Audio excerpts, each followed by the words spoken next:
cortó la grabación, entonces la voy a volver a poner, ¿ya? Em, entonces, están como esos tres elementos. Bueno, quisiera pues invitarlos a que puedan encender sus cámaras. Me encantaría verlos, conocerlos. Y como en este curso, digamos, pues ya hay personas, hola, un gusto, como ya hay personas, digamos, que habían arrancado, particularmente Bastián y Víctor, pues me gustaría pedirle a Bastián y Víctor pues como que se presenten, nos cuenten quiénes son, en qué andan, de pronto que nos echen pistas a los demás sobre qué ha pasado en este curso, qué hemos dicho, qué hemos hecho, y luego pues invitarlas a todas ustedes. Estábamos muy solos y ahora todas ustedes nos acompañan, pues invitarlas a que se presenten. Me gustaría saber pues en qué andan, en qué semestre están, sobre todo por qué les llamó la atención este curso, qué esperan como encontrar y bueno, qué relaciones pues ven. Entonces no sé si Bastián o Víctor, quién se anima y nos cuenta. Bastián, tal vez. Bueno, ¿se escucha bien? Sí, perfecto. Sí. Bueno, yo soy Bastián Vega, soy de Chile, vengo de la Universidad Católica del Norte y estudio Pedagogía en Filosofía y Religión. Estoy en este momento cursando el sexto semestre de mi carrera y lo que me llamó la atención de este ramo, todo lo que tenga que ver con las interpretaciones, el sentido y lo que hemos ido también abordando, ya que estoy desde un poquito antes en este curso, ha sido bastante interesante y además de que como mi malla tiene muchas, las mallas tienen muchas cosas en Chile, por decirlo así, en educación, se acortan mucho las disciplinas y en filosofía vemos como ciertas cosas, digamos que ciertas cosas quedan fuera en realidad. Y estos cursos como que permitan ampliar más la visión y como me gusta mucho la parte de filosofía, se me hace muy interesante tomarlo. Muchas gracias, Bastián. Víctor. Buenas tardes, mi nombre es Víctor, pues qué pena, no me puedo quitar el tapabocas, pues estoy en una empresa, en este momento todavía estoy laborando, entonces pues la multica son como 50.000 pesos, moneda colombiana, entonces también por salud, entonces pues ustedes entenderán. Yo soy estudiante de filosofía, ya en séptimo semestre, y pues les doy la bienvenida a las chicas de psicología. Se van a encontrar con una visión que les va a complementar mucho su carrera de psicología.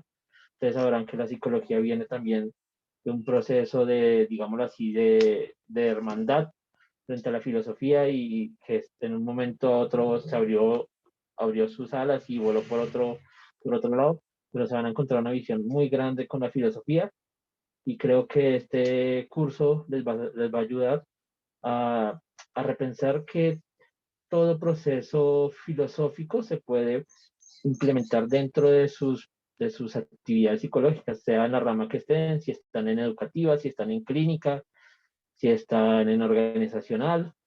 Van a dar cuenta que la filosofía abre muchos aspectos de pensamiento.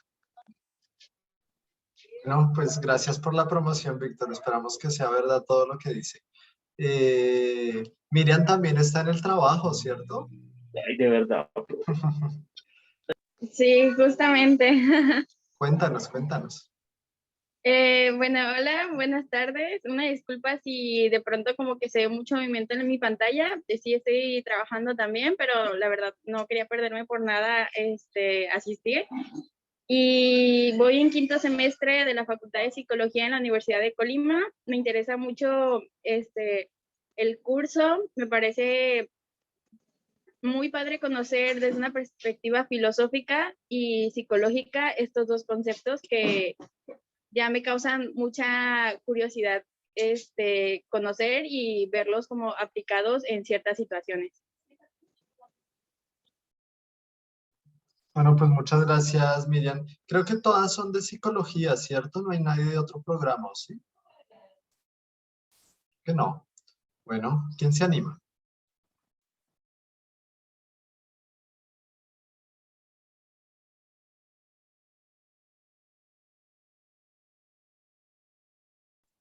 Beatriz, tal vez.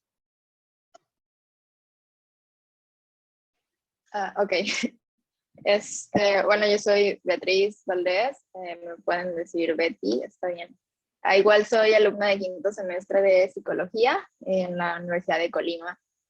Y vaya, el hecho de, no sé, me llamó demasiado la atención cuando supe de esta modalidad de aulas espejo, sobre todo para, pues obviamente, compartir conocimiento y ampliar esa visión acerca de la unión entre psicología y filosofía y pues, vaya, todo eso. Pues vamos a profundizar mucho en esa relación. Esta idea, digamos, para contarles, surgió, ustedes me imagino conocen todas al profesor César Augusto Avitia, tal vez, deben conocerlo. Esta idea surgió porque con él nos cruzamos, y también así le cuento a Bastián y a Víctor, en un diplomado de ética psicológica.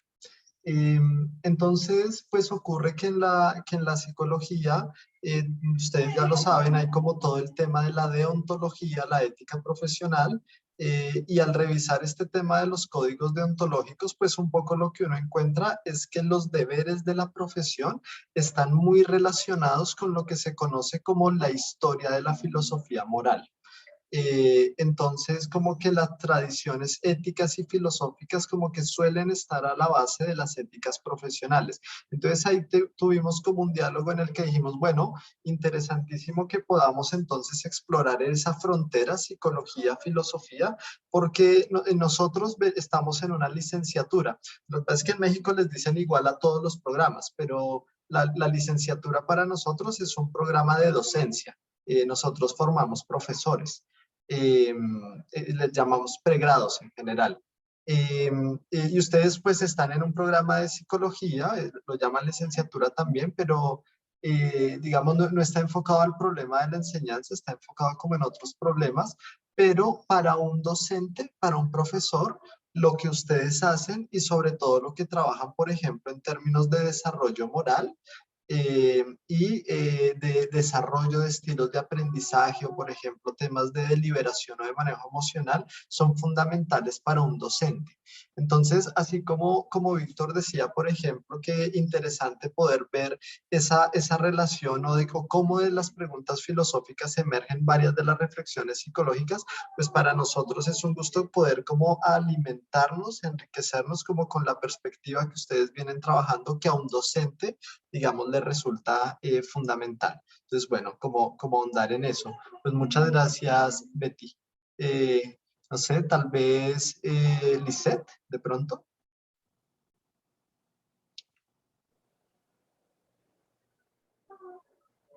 Bueno, Dale, te escuchamos. ¿sí me escucho bien? Sí, sí, muy bien. Hola, mucho gusto. Mi nombre es Lisette Lumbreras. Estudio en quinto semestre también de la carrera de psicología de la Universidad de Colima. Y pues me llamó mucho la atención esto de las aulas espejo para pues compartir conocimientos de psicología con filosofía. Y pues me interesó mucho el programa que mandaron para los temas que se iban a tocar o lo que íbamos a investigar, y cómo, pues, como lo comentaba el compañero Víctor, cómo la psicología nace de la filosofía, de los pensamientos filosóficos. Y pues estoy muy emocionada de compartir aquí con ustedes este espacio. Bueno, pues súper, súper, Lisette. Ahora que mencionas eso del programa, o sea que todos ya tienen el programa o alguien aún no lo tiene. Todos ya lo recibieron, ¿sí? Bueno, Creo que bueno. lo mandaron cuando pedimos información acerca de lo que eran las aulas espejo. Bueno, sí, yo estaba preocupado porque dije, de pronto van a llegar muy perdidas, pero entonces también ya lo pudieron ojear, digamos, saben en qué andamos. De pronto lo que no tienen, que sí quiero pues compartirles, digamos, inicialmente, es que como habíamos empezado un par de semanas antes, pues tuvimos, digamos, ya 2 sesiones. Entonces les voy a dejar aquí en el chat, ahí acabo de mandar el link de YouTube de la primera sesión y ya les mando el link de la segunda.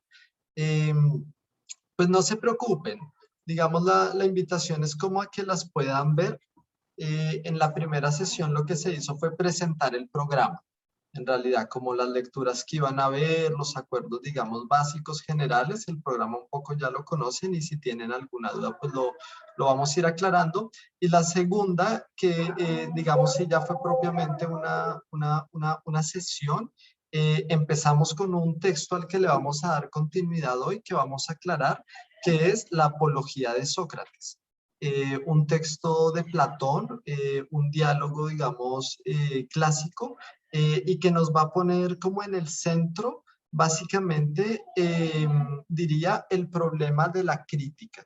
Entonces, de pronto, una pregunta que vamos a abordar hoy, pero que también se desplegó un poco en esa sesión anterior, es ¿por qué es importante la crítica dentro de una comunidad política, digamos dentro de una polis, pero también dentro de una comunidad, digamos, contemporánea? ¿Y cuál es el rol, digamos, del diálogo y de la palabra en ello? Entonces, una invitación, digamos, a poder verlo para que lo tengan como presente, pero no se preocupen, no es como que vayamos a estar atrasados, vamos a igual como a continuar con ese inicio. Pues bueno, muchas gracias, Lisette. Oigan, les cuento que tengo 2 perros y creo que hay uno que deben estar escuchando al fondo. Entonces, bueno, seguramente tal vez los escuchen o los vean. De pronto, ahora luego se los presento, pero para que les tengan paciencia porque ellos no son seres autónomos ni críticos y les encanta, tienen su hora maníaca justo a esta hora. Entonces, bueno, vamos a ver. Eh, Jimena, tal vez, o Karen. Jimena, Hola, hola. mi nombre es Jimena Telles, tengo 20 años y al igual que mis compañeras estudio la licenciatura de Psicología en 5º semestre y pues también yo estoy emocionada porque desde que vi especialmente esta parte me emocionó porque quiero comparar las diferentes perspectivas de la filosófica a la psicológica a pesar de que haya nacido la psicología de la filosofía. Entonces, pues es lo que más me entusiasma de. Súper, Jimena, muchas gracias. Karen. Bueno, hola, mi nombre es Karen Rubio, también soy de la Facultad de Psicología de la Universidad de Colima, estoy cursando 5º semestre y desde que escuché el nombre de Aulas Espejo, pues me llamó mucho la atención y me metí porque quería ampliar mi conocimiento tanto en filosofía como en psicología. Bueno, muy bien.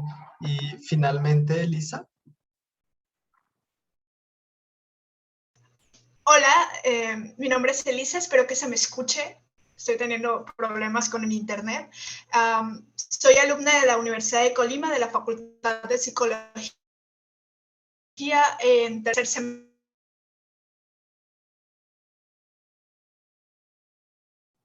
Creo que te perdimos, pero que es de 3er semestre, hasta ahí escuchamos.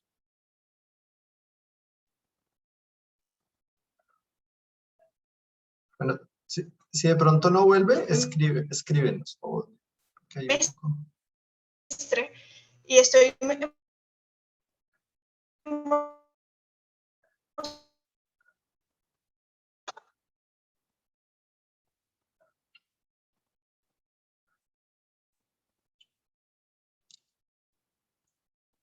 no, creo que te perdimos, Elisa, no te escuchamos, pero emocionada por cómo... ahora sí.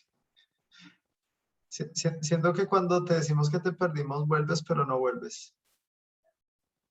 Bueno, no sé, escríbenos a ver si de pronto ahorita volvemos como a probar. Pero bueno, pues nada, chévere. Ya, bueno, no sabemos los nombres. Nos vemos, me gusta eso. Y tenemos como una idea básica, una idea general como del asunto. Lo primero que me gustaría, digamos, decir para poder entrar en materia y como contextualizar es que estamos haciendo, sí, un análisis, digamos, entre fronteras. Pero son fronteras que podríamos pensar que están bastante cercanas. eh, o digamos justamente tal vez la cuestión de la frontera tiene que ver más bien es con el territorio que hay entre ellas. Eh, Nosotros pues venimos como de una tradición que suele distinguir, digamos, las profesiones y que las suele distinguir, por ejemplo, debido o a propósito de su objeto de estudio.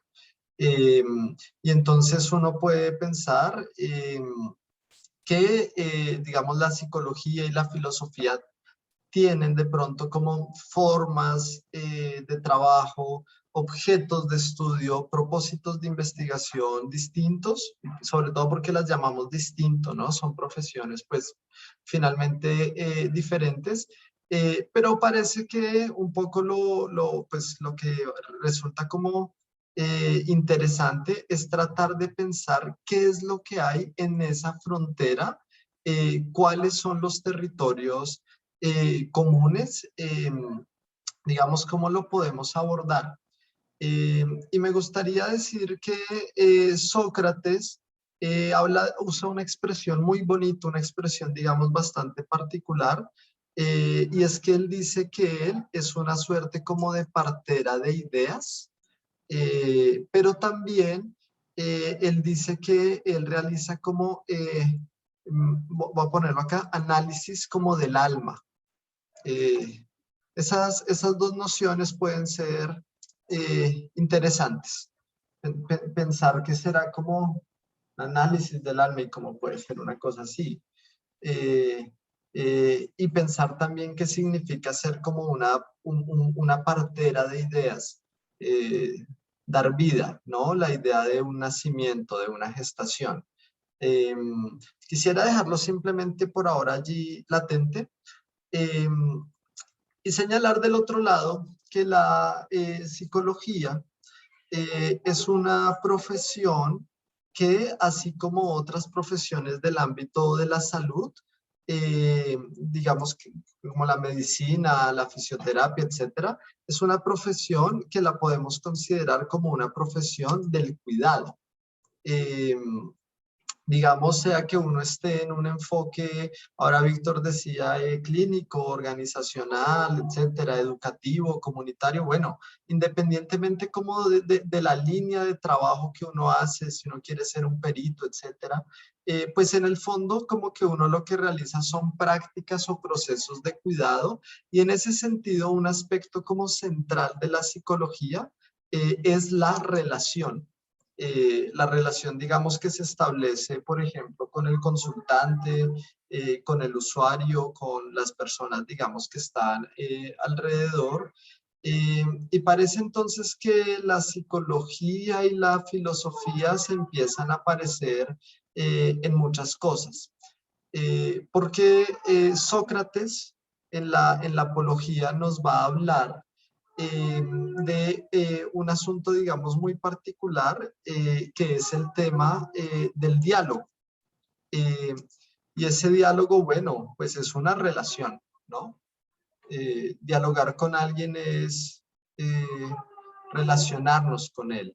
Eh, pero no es un diálogo que se lleve de cualquier manera, porque dialogar, digamos, no es una cosa fácil. A veces uno habla con la gente, pero no está realmente dialogando. Deberíamos preguntarnos qué es lo propio del diálogo frente a otras formas de conversación. Y en ese sentido, tal vez entonces es un diálogo que se debe realizar, que se debe, digamos, tener o promover con cuidado. Eh, no se puede dialogar de cualquier manera, y menos si se espera que ese diálogo conduzca al conocimiento o conduzca justamente como a parir ideas. La filosofía, permítanme como usar una idea muy clásica de que, pero pues muy sencilla, pero pronto algo nos dice, pues la filosofía es como una palabra compleja, ¿cierto? Que nos habla de lo filial, filo, ¿no? Lo filial, Y nos habla, esa raíz tiene que ver también como con el amor, como con el deseo. Y sofos, ¿no? Entonces como el saber, el conocimiento, etcétera. Como que la filosofía es, es una profesión que en su espíritu o como que en su práctica está muy ligada a una inquietud, eh, a una duda, puede ser a una preocupación que nos lleva a ocuparnos, eh, una profesión que está todo el tiempo como buscando algo. El filósofo no es como el sabio. Deleuze, que es como un importante filósofo del siglo XX, decía que el sabio es una figura de Oriente. Y normalmente se supone que el sabio posee una sabiduría, la tiene, y la entrega a los otros. La entrega, por ejemplo, a través de sus mensajes. Generalmente sus mensajes son crípticos. Eh, pero el filósofo dice que en realidad no tiene una sabiduría, y como no tiene una sabiduría no puede entregarla. ¿Qué es lo que tiene el filósofo? Lo que tiene es una búsqueda. No es que tenga el conocimiento, pero lo está buscando. No es que tenga la verdad sobre la fundamentación de las ciencias, pero le inquieta eso y lo está persiguiendo. El filósofo, digamos, me parece, digamos, en este espíritu como que se parece a la figura de un caminante. Está en un territorio que no conoce del todo, que quiere explorar y empieza a recorrer un camino para ir acercándose a ese conocimiento que busca. Pero puede que esa, digamos, metáfora del viaje también pueda ser, digamos, aplicable a un ejercicio como el de la psicología. Tal vez en la psicología y en la filosofía se trata como de empezar a recorrer un camino con el otro, y un camino para que nuestras vidas sean mejores, para que podamos como enriquecer un poco la relación, y sobre todo una relación que es muy compleja. Y aquí quisiera, digamos, hacer como mucho énfasis tanto para la filosofía como para la psicología, una relación que en ese cuidado no se puede volver paternalista, sino que debe poder promover la autonomía. Tal vez ese sea como un rasgo común de ambos como ejercicios, y es que un poco en la filosofía pues se busca que la comprensión, el avance, digamos, de nuestra reflexión, el avance de nuestro conocimiento nos permita estar mejor situados en el mundo, ser más autónomos. Pero puede que el asunto de la psicología tenga que ver también con ello. La comprensión de las dinámicas mentales, pues fundamentalmente nos brinda una serie de herramientas de gestión a múltiples niveles, y nos ayuda, por ejemplo, a la toma de decisiones, nos ayuda a enfrentar los retos que se nos presentan, y a la larga es una comprensión que espera que estemos como mejor situados en el mundo. Podríamos llegar a comprender ese asunto como una cuestión de autonomía. Se los voy a poner de otra manera, como sugerente. Lo que pasa es que no aplica, ¿no? Sería como anacrónico decirlo, pero lo que yo diría es, Sócrates era como un gran psicólogo. Lo que pasa es que él no se llamaba así, digamos, ¿no? No tenía como esa, no había surgido como ese concepto. Pero es un personaje que sabe cuidar de la relación, y que sabe a partir del diálogo y del encuentro con el otro ir brindándole herramientas para que ese otro por sí mismo pueda tomar decisiones, pueda valorar mejor los contextos, y él lo llama como parir ideas, enriquecer el alma. Y puede entonces que estemos hablando, digamos, de un territorio común. Me gustaría que lo pensáramos de esa manera y decir que lo que vamos pues como a estudiar es justamente tal vez ese proceso y que la distinción es una distinción más bien como contemporánea.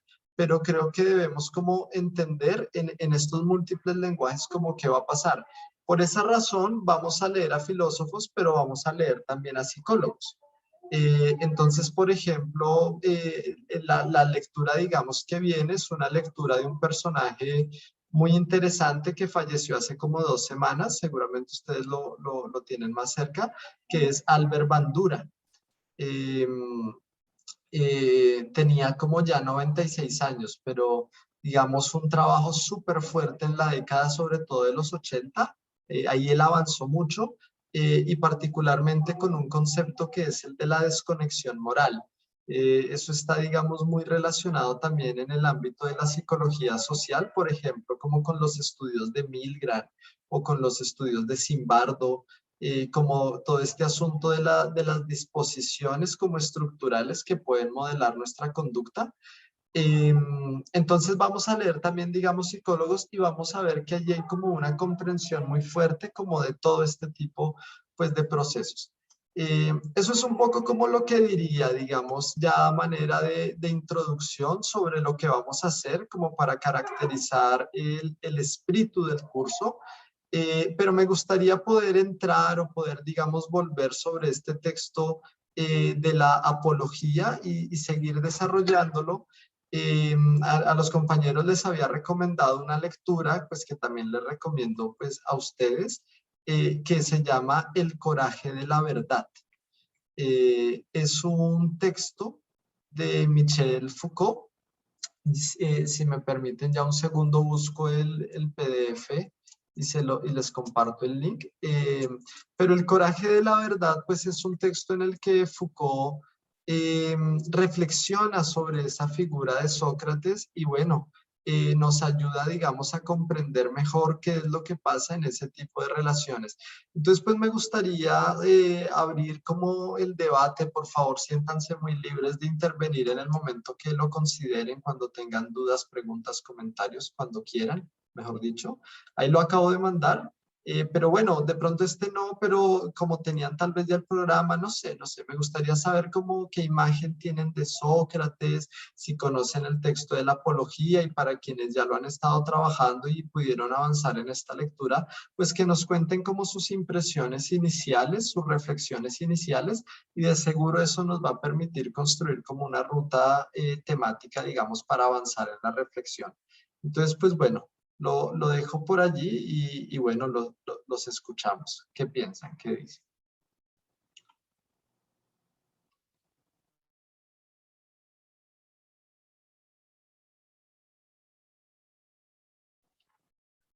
Bueno, no sé, por ejemplo, no sé si las estudiantes de Colima alcanzaron de pronto a hojear la apología o nada. Sabían que era la apología con el que arrancábamos, pero no alcanzaron, ¿cierto? No sabían. Bueno, Jimena y Beatriz dicen que no. Nosotros no sé. ¿Qué saben de Sócrates? ¿Qué han escuchado de ese personaje o de Platón?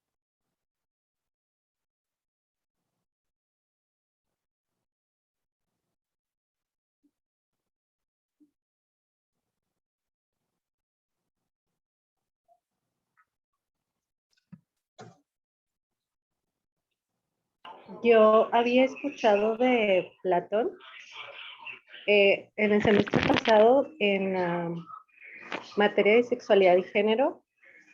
Estábamos hablando de la construcción social del amor romántico. Entonces, como Platón en la Apología había puesto como eran unos seres con dos cabezas y con un mismo cuerpo que habían sido separados. Entonces, que de ahí había surgido el concepto de la media naranja. Y que, bueno, eso yo era lo que había escuchado de Platón, de cómo fue como una base para el amor romántico. Bueno, pues muy interesante. En realidad, digamos, si no han leído la apología, o digamos si no se han podido acercar a la figura, en realidad ya saben mucho de la apología, eh, porque saben que nada saben de la apología. Y esa frase que seguramente sí han escuchado antes, yo solo sé que nada sé, que pues es como la frase socrática, es en ese texto donde se explica el sentido de esa frase. Eh, entonces, yo solo sé que no sé. Ahí hay una cosa muy interesante, ¿no? Es como una paradoja. Eh, pero es una paradoja, digamos, en la que se va a cifrar como la idea. Ahora quisiera volver sobre este mito que relata Liseta, y lo cuenta Platón, digamos, Sócrates lo relata en el banquete. Y tiene que ver mucho también con algunos asuntos de la apología, es muy interesante. Ya volvemos sobre él. Víctor. Sí, profe. Primero quería dos cositas. La primera, ahí en el chat, les acabo de regalar a nuestras compañeras y al profe y a todo el mundo una biblioteca virtual donde pueden buscar los libros de filosofía, de psicología, de cualquier otro tema. Lo pueden bajar en PDF o lo pueden bajar en ebook para la aplicación de Playbook de Google, o la pueden bajar para la aplicación también de ebook de Apple, si tienen, entonces la pueden bajar ahí para que descarguen los libros. Y les acabo de también mandar ahí con el link, precisamente la apología de Sócrates, para que la puedan bajar. El libro de, creo que la carta cuarta, el libro cuarto, el libro séptimo, creo que es, perdón, no estoy mal. Entonces para que lo puedan bajar. Y profe, la segunda, sí, lo que la compañera decía, pues los procesos románticos se pueden ver más que todo en este diálogo del banquete, donde vemos que Sócrates explica un poco y se notan los procesos de celos y los procesos que maneja un poco la psicología en el ámbito, digámoslo así, emocional, en el ámbito de, de la sexualidad y en el ámbito del apego emocional. Entonces ahí se pueden ver muy bien en el banquete cómo los estresa y cómo los transmite. Pues gracias, Víctor, por la fuente y bueno, tenemos también allí como ese elemento para profundizar. No sé si alguien quiere agregar algo más. ¿Qué más dicen? Qué más piensan o de dónde parten como al acercarse a este debate? No sé, a Bastián, ¿cómo le fue esta semana? Si alcanzó a revisar o a profundizar en el otro texto. Sí, alcancé a leerlo. Bueno, igual en otra asignatura también me había tocado ver el de Foucault. Pero, ¿y cómo le Eh, fue? Bastante bien. O sea, como viendo cosas que no había visto antes en el texto, obviamente en una realidad. Se hace interesante respecto a Sócrates. Bueno, para contextualizar un poco, para quienes no han leído la Apología, técnicamente Sócrates es acusado por ciertos crímenes y llevar su postura lo termina condenando a muerte.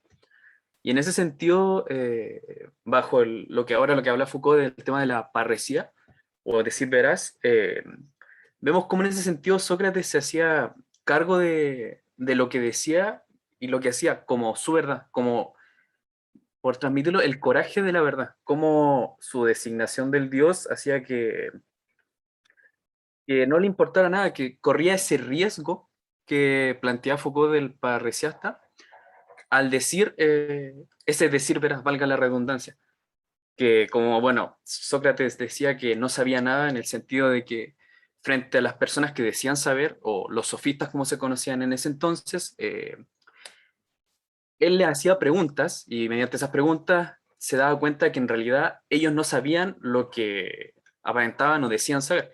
Y en ese sentido como que Sócrates llegaba como a la conclusión de que sí tenía sabiduría, pero la sabiduría humana, que es saber que admitir cuando no sabe algo antes que decir lo que no sabe.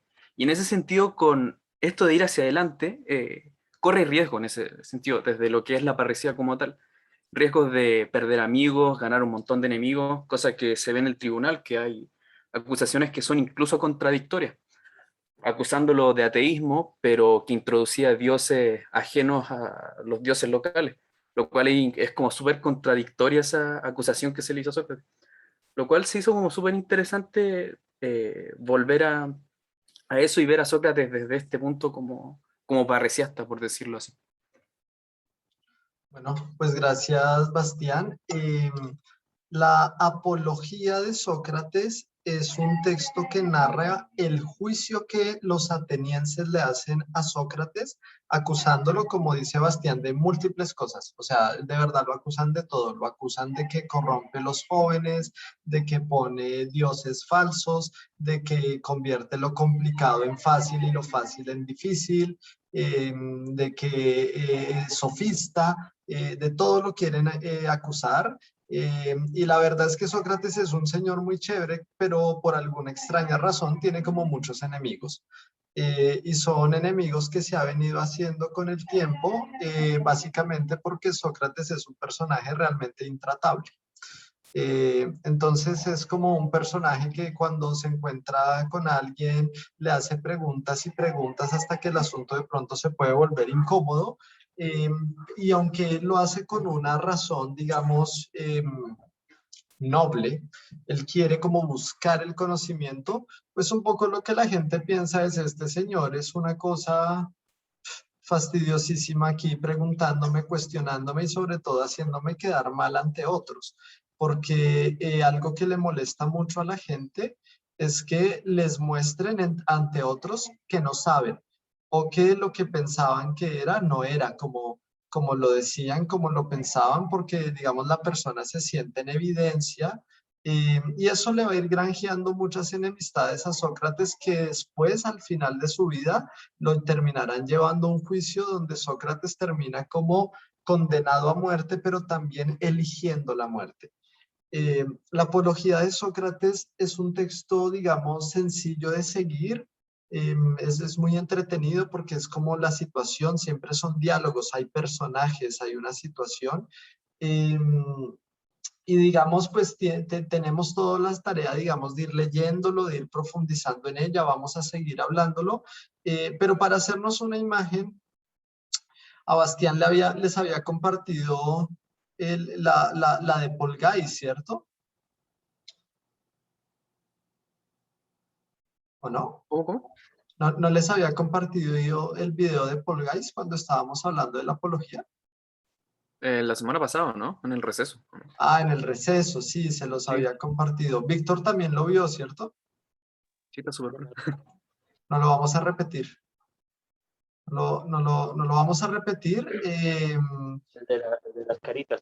Sí, no lo vamos a repetir en este momento, simplemente como para hacer una imagen del personaje y luego quisiera, digamos, de que lo veamos simplemente como para contextualizarnos, desarrollar un concepto, que es tal vez como el concepto de la sesión de hoy, que ya lo mencionaba Bastián y que creo que nos va a generar pues una idea interesante, que es el concepto de parresía. Esa es una palabra como rara, como que uno no se usa mucho, pero la parresía es una práctica. Es el nombre que le dan los griegos a lo que ya vamos a tratar de explicar qué significa, pero básicamente a lo que llaman como ¿Matar al padre? el decir verás. ¿Cómo, Víctor? ¿Cómo? Ah, la confundí con parricida. ¿Cómo se llama eso? Sí, Matar al padre. sí, no parricida, sí, como matar al padre, sino parresía. Sí, sí. El decir verás, decir la verdad. Decir la verdad no es fácil. Decir la verdad requiere mucho coraje. A veces es más fácil no decir la verdad, a veces es más fácil autoengañarse o engañar a otros. Decir la verdad es difícil. Y sobre todo que hay verdades que son incómodas, que hay verdades que son difíciles de decir, pero cuando uno tiene algo de eso por decir y no lo dice, es más perjudicial. Eh, Piensen en las relaciones cotidianas, por ejemplo, cuando eh, eh, a mí me incomoda, me molesta una práctica de mi pareja.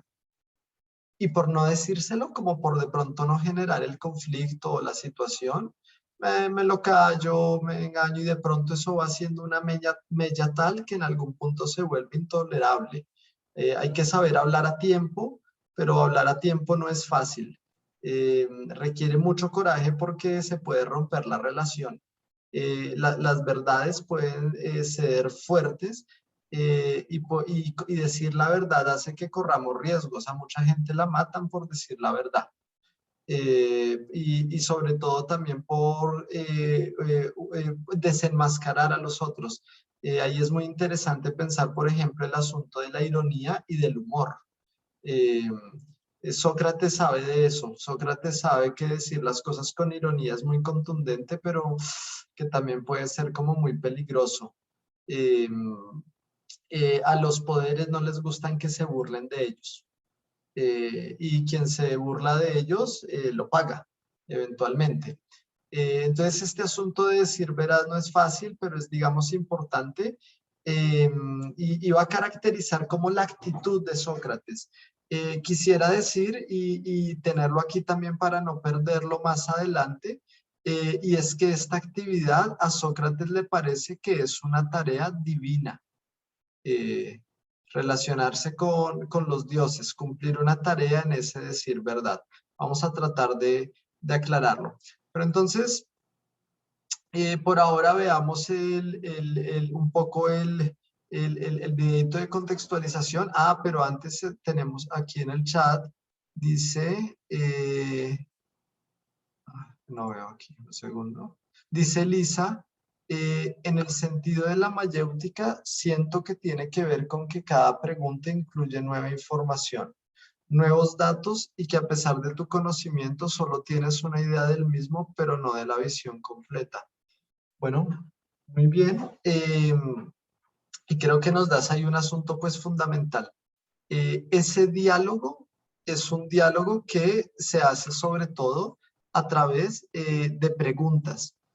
A los griegos les parece que un buen profesor no es aquel que le entrega saber a los otros, sino que le hace las preguntas adecuadas para que la persona como que se dé cuenta por sí mismo.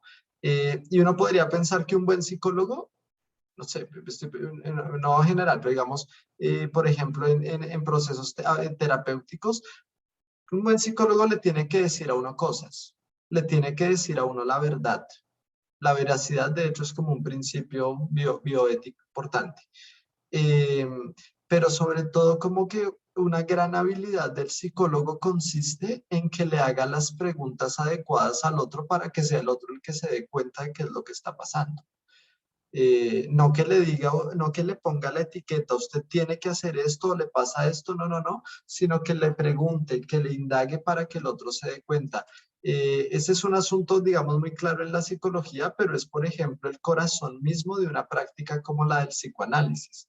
El psicoanálisis es finalmente una relación donde a través de preguntas y de una escucha muy atenta para saber direccionar, la persona como que va encontrando sentido. Y pensemos que ese es también uno de los temas como fundamentales de nuestro curso, ¿no? Sentido, interpretación y pensamiento crítico. Dice Lisa, hacer las preguntas correctas significa desprenderse de tus propios prejuicios para no determinar una respuesta que creemos correcta. Y qué difícil que es eso. Qué difícil que es como suspender el juicio para permitir que las cosas hablen. Lo estoy diciendo como en clave fenomenológica, eso va a ser importante más adelante. Tal vez para poder interpretar adecuadamente, lo que uno tiene que hacer es eso, como suspender el juicio y permitir a las cosas manifestarse. Reducir la palabra que captura y permitirse más bien como la escucha y la acogida. Bueno, pues muy bien. Veamos entonces el videíto. Es una provocación, es un juego. Pero realmente, por cierto, es muy fiel al texto y bueno, seguramente algo nos dirá sobre quién es esta figura de Sócrates y ya con eso nos vamos para lo de la parresía. Entonces veámoslo y miramos a ver qué piensa.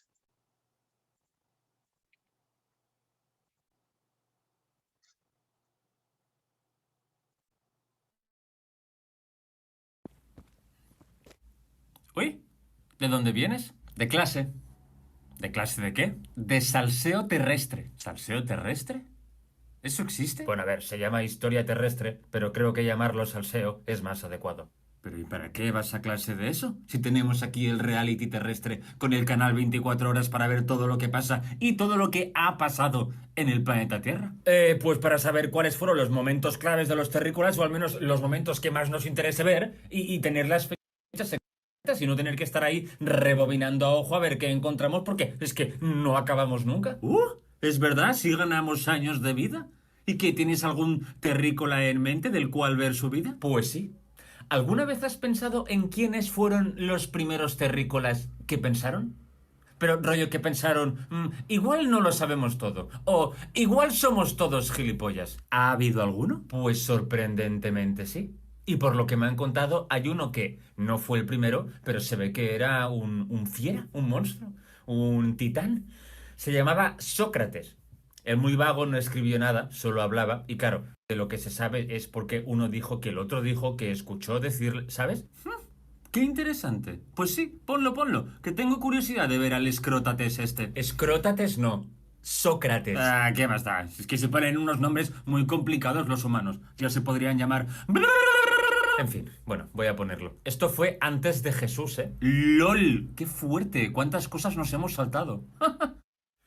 Sócrates, a comer. Estoy jugando a la pelota con Creonte, mamá. Me da igual, ya jugarás luego. Ven a comer, va. Jolines, tienes que irte, Sócrates. Bueno, espera un momento. Ahora vengo. Bueno, ya era hora, hijo. Tu padre y yo te estábamos esperando. Venga a comer. ¿Por qué? Ya empezamos. ¿Cómo que por qué? ¿No vamos a empezar a comer sin ti, Sócrates? ¿Por qué no? Pues porque tenemos que comer todos juntos. ¿Por qué? Pues porque lo digo yo. Porque lo hemos hecho siempre y hay que seguir haciéndolo. Entonces, ¿consideras que lo hayamos hecho siempre es un motivo para seguir haciéndolo? ¿No? Cariño, ya sabemos cómo acaban siempre estas discusiones. ¡Cállate! Que yo puedo con esto. Vale, perdón. A ver, hay que seguir haciéndolo porque el hecho de comer juntos nos unifica como familia, nos hace más fuertes y eso hay que mantenerlo.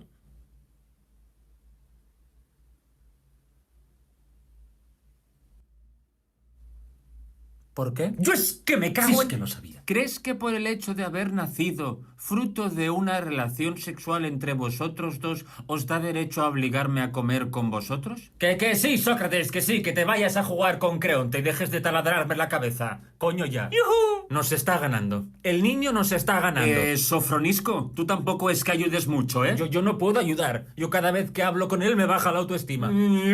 Flojo, que eres un flojo. Madre mía. Pues lo apuntaré a clases de la sacerdotisa. ¿Qué sacerdotisa? ¿Qué sacerdotisa? La que los huevos te pisa. ¿Cuál va a ser? Diotima de Mantinea, cojones. Ah, la diotima. Y ahora a comer, que yo sí que tengo hambre. ¡Wala! Sócrates, eres un puto crack, ¿eh? Es pura lógica. Y es por eso, Sócrates, que hay que preguntarse a veces, ¿qué es el amor? ¿No? ¿El amor mola o es una grandiosa mierda? ¿Sabes? Sí. ¡Socra! Uy, es Creonte. Bueno, pues hasta mañana, Diotima. Hasta mañana, crack, figura, genio, titán, rompedor de rivales. Bueno, ¿qué pasa, Creonte? Bro, acabo de hablar con el culo de Delfos. ¿Quién es Elfos? ¿Y por qué hablas con su culo? No, el oráculo de Delfos. ¡Ah! ¿Y qué? Pues que me ha dicho que tú eres el hombre más sabio que existe. ¿Pero qué dices? Eso es imposible. Aparte, ¿desde cuándo crees en estas mierdas? Uy, ¿qué pasa? ¿Que no me crees? A quien no creo es al caraculo de Delfos. Se dice oráculo. Sí, lo que tú digas. Pero ¿cómo voy a ser yo el hombre más sabio que existe? No digas tontería. Eso es imposible. Aparte que mi grandiosísima humildad no me permite aceptarlo. Y voy a demostrar que no soy el hombre más sabio. Ya verás. Voy a demostrarlo. Mira, es lo que te digo, hermano. Si de pequeño se meten contigo y sufre, eso te hace más fuerte, bro. Mírame a mí. De pequeño me llamaban gordo. Y ahora estoy todo fuerte. Tío, mírame el bíceps. O sea, mira, toca. Sí, toca. qué fuerte. ¿Y cuánta lógica hay en tus palabras, bro? Disculpe, estaba escuchando su conversación y tengo bastante interés en saber más sobre su punto de vista en torno al acoso y este blanqueamiento que, a mi parecer, está haciendo. ¿Eh? Uf. A ver, ¿cómo que estás tan fuerte, tío? ¿Eso es porque se metían contigo de pequeño? Sí, tío. En verdad, o sea, si no hubiese sido por eso, ¿vale? Ahora mismo sería un mierdas. Ajá. O sea que, siguiendo tu lógica, ¿no? Si yo voy a un niño y lo empiezo a insultar, ese niño de mayor será un putísimo crack, ¿no? Es eso. A ver, yo solo digo que a mí de pequeño me llamaban gordo y ahora no estoy gordo, ¿vale? Toma. ¿Quién está gordo ahora? O sea, que consideras que una persona gorda es un ser inferior. No, o sea... No. ¿Entonces? Hostia. Me he convertido en lo que odiaba. ¡Wow! ¡Qué fuerte! Bueno... Pues yo me voy a ir yendo. Joder, ahora me siento mal. ¿De dónde vienes, hijo? Pues de comprobar si soy el hombre más sabio que existe, mamá. ¿Cómo? No es por nada, pero de momento lo soy. Hijo, ¿por qué eres tan repelente? No soy repelente, mamá. Simplemente cuando alguien da algún discurso pues sobre algo de lo cual no estoy de acuerdo o no le veo el sentido por ningún lado, pues les hago preguntas para que me lo expliquen. Y madre mía, los desmonto por todos lados, ¿eh? Es que es decepcionante. Madre mía, hijo. Cualquier día de estos te pegan un guantazo. Y así no vas a hacer amigos nunca. ¿Para qué quiero amigos si la mayoría son todos imbéciles? Ay, Dios mío, que me lo van a matar. Si es que me lo van a matar. A ver, Sócrates, sí, pues si eres tan inteligente, ¿por qué das clases de filosofía gratis? Porque eso es de tontos, perdona que te diga. ¿Por quién me tomas? ¿Por un pinche sofista de mierda? Sí, tú mucho meterte con los sofistas, pero al menos ellos llevan dinero a casa. Pero yo estoy hartísima estoy de trabajar. Hasta el coño estoy de sacar a bebés de vientres de sus madres. No puedo más, ahora te toca a ti. Jobar. Mierda. Maestro. Dime, Platito. No me llamo Platito, me llamo Platón. Ya, bueno, pero es un diminutivo, ¿no? Porque eres más pequeño. He dicho que me llamo Platón. Vale, perdona. Dime, Platón. ¿Por qué todas estas cosas que cuentas no las escribes? ¿Para qué? Pues para que las futuras generaciones sepan todo lo que decías y pensabas. Uf, qué pereza. Quita. ¿Tú escribes todo lo que voy diciendo? Sí, claro. Bueno, pues ya está. Escribe tú mis mierdas por mí. Ah, vale. Por cierto, dile a tus papis que voy a tener que empezar a cobraros por las clases que te doy. Uy. Pero eso no es muy sofista. Oye, a mí no me insultes, niño mierda. Pero es lo que estás proponiendo, ganar dinero repartiendo sabiduría, como hacía Protágoras. A mí Protágoras me come los cojones. Hombre, ya. Lo mío es llevar dinero a casa para comer. Hombre, uno no vive del aire. Se ha creído. Aquí quien hace dudar de la gente soy yo. Bueno. Vamos a ver, Adimanto. Tú imagínate que estás en un barco. ¿Qué dices, Sócrates? ¿En un barco? No entiendo. Bueno, da igual, no hace falta que te lo imagines. Joder. A ver, si estuvieras en un barco, ¿vale? ¿Quiénes te gustarían que estuvieran al mando de ese barco? ¿Cualquiera? ¿O personas con conocimientos sobre el funcionamiento de los barcos y la navegación? Coño, pues lo segundo que has dicho, ¿no? No vaya a ser que se hunda el barco conmigo dentro. No queremos eso. Entonces, ¿por qué pensamos que cualquier persona, por el simple hecho de nacer, ya está capacitada para decidir sobre quién debe gobernar una nación? Bueno. Hasta luego. Qué asco da. Qué asco que da, de verdad. No puede ser, tiene que haber alguien más sabio que yo. No puede ser que yo sea la única persona consciente de los límites de mi conocimiento. No puede ser. Oye, Sócrates. ¿Qué? ¡Cuestióname esta! Bueno, pues igual sí. Tampoco hay que pecar de falsa modestia.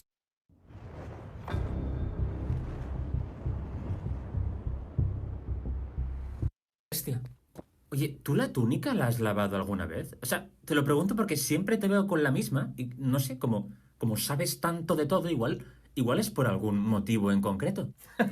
Mira, yo de las túnicas solo sé que no se lavan. ¿Acabas de decir solo sé que no sé nada? ¿Qué? Menuda frase.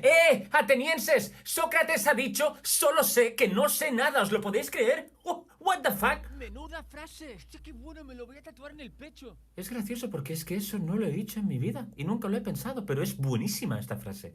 Sí, atribuídmela, sí. Sócrates.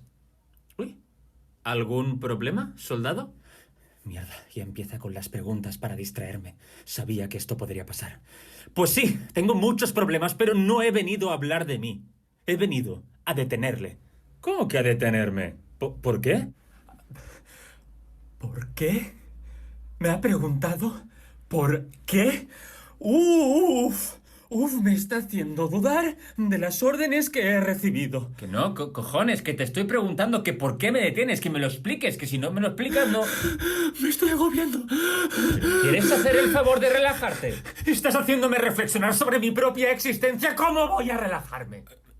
Mira, déjalo, da igual, ya voy yo a comisaría. De verdad, vaya panda de desgraciados. A ver si con un poco de suerte me matan y liberan a mi alma. Pobrecita, que ella viva en paz al menos. Todo un detalle, Sócrates. Muchas gracias. De nada. Como eres un maldito repelente y haces dudar a la gente joven sobre cosas que no nos interesa que duden, el público va a decidir con su voto si te dejamos vivir o te reventamos la vida. ¡Anda! Qué irónico que se decida sobre mi vida mediante una votación democrática. La audiencia ha decidido, con el 56% de los votos... ¿Qué será? Que Sócrates debe morir. Oh, bueno, pues nada, oye, ¿me pasáis el veneno, por favor? Sí, gracias. A ver, antes de morir quiero decir unas palabras. Sí, gracias. A ver, el hecho de ser no significa que seáis. El hecho de creer no significa que creáis. Pero yo sé y creo que sois todos profundamente retrasados. Venga, salud.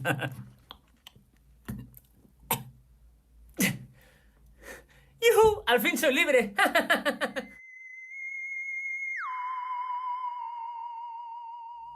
¡Wow! ¡Qué terrícola más interesante, ¿no crees? Sí. Puto Sócrates. Menudo figura. Oye, me voy a apuntar a clase de historia terrestre yo también. Que teniendo esto vamos a sacar 10, tío. Siempre he querido sacar un 10 en algo. ¡Guau! Ya ves. Seremos los más listos de clase. Venga, vamos.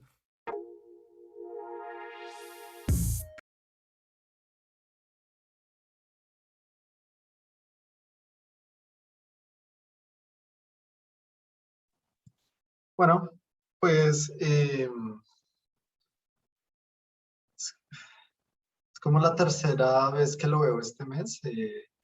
No me canso de verlo. Ahí está realmente como la historia en general, las líneas generales del asunto. Pero bueno, está la apología, ¿no? Que es como el texto, digamos, para que desarrollemos y profundicemos. Pero detengámonos en algunos como detalles. Algo que se dice allí como todo el tiempo, ¿no? Como es un asunto de lógica. Lo que está pasando es un asunto de lógica. Pues no sé, me gustaría preguntarles qué entienden por eso. ¿Qué es eso de la lógica? ¿Cómo entenderlo y cómo es entonces como ese diálogo que se está proponiendo o que está como promoviendo Sócrates? ¿Cómo lo ven? Eso por un lado. Y también preguntarles a ustedes qué piensan sobre este asunto de que sea como un pensador del que tenemos referencia por lo que escribió uno de sus alumnos, ¿no? Pero que no escribía, como esa tensión entre lo escrito y el habla. Esos pueden ser como dos temas, pero bueno, también si hay otros, pues pónganlos como de manifiesto. Pero, ¿qué piensan sobre ese asunto? ¿Qué es eso de la lógica o cómo lo entienden? Y aprovecho para saludar a Luis, que veo que se conectó también ahorita, no lo había visto. Bueno. ¿Qué dicen? ¿Qué piensan?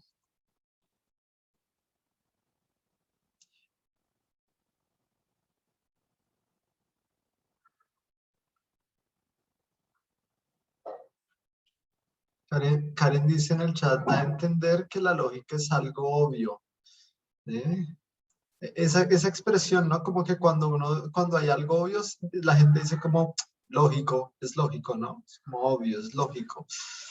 ¿No? Algo obvio, algo como que se deja ver por sí mismo. Bueno, ¿qué más?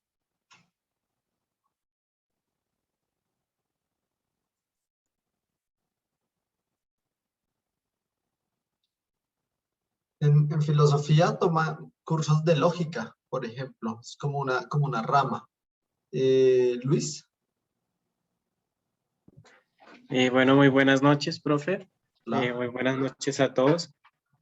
Bueno, no alcancé como a verlo todo, profe, porque me conecté un poquito tarde porque tuve un inconveniente. Pero creo que en torno, bueno, más que, bueno, la lógica, aunque está presente ahí, me parece que también hay un concepto de virtud en Sócrates. Digamos, lo acusan por corromper a los jóvenes, lo acusan por ir en contra, digamos, de las creencias o de los dioses que hay en ese entonces, pero también es un dios el que lo, de una determinada manera, el que le da la virtud o le da, digamos, como esa tarea de interrogar a las personas. Y creo que también, digamos, con lógica, se refiere también un poco como a la lógica o al entorno, ¿cierto? En los que ellos, en el que ellos viven, ¿no? Porque pareciera un poco que Sócrates dentro de ese contexto es un poco como un extranjero, como que por pensar de manera diferente es también condenado. Hay una parte que me agrada bastante y es cuando, digamos, creo que es a Critón, no recuerdo bien el nombre, que es el que lo acusa, él le menciona que si conoce a los jóvenes, que si se preocupa por la educación de los jóvenes. Y en ese sentido también creo que Sócrates rompe con la lógica sistemática que hay como en ese momento en Grecia. Era como mencionar eso, profe. Muchas gracias. Bueno, pues muchas gracias, Luis. Sí, hay como aspectos muy importantes.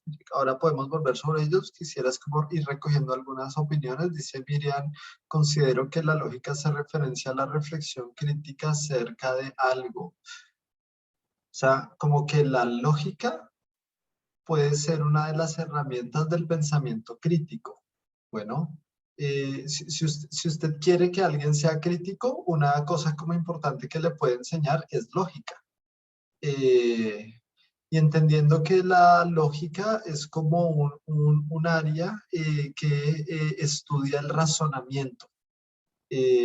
Lo que nosotros estamos viendo en esas conversaciones socráticas son razonamientos. Y un razonamiento es un proceso por medio del cual se va pasando de premisas a conclusiones. Entonces ahí hay como un elemento. Y decía Elisa, la lógica es aquello que se considera válido, esa palabra muy importante. La lógica habla de validez. Hola, hola, hola. La lógica habla de validez. Perdón, es que tengo aquí un animalito. Ya, se va. Habla del problema de la validez, del problema de la verdad y de cómo se pasa de una a otra parte, ¿no? Pasar de una premisa a una conclusión es lo que puede ser válido o inválido, como en una deducción. Pero dice también, forma parte de un constructo social que todos comparten, pero que pocos estudian o estructuran.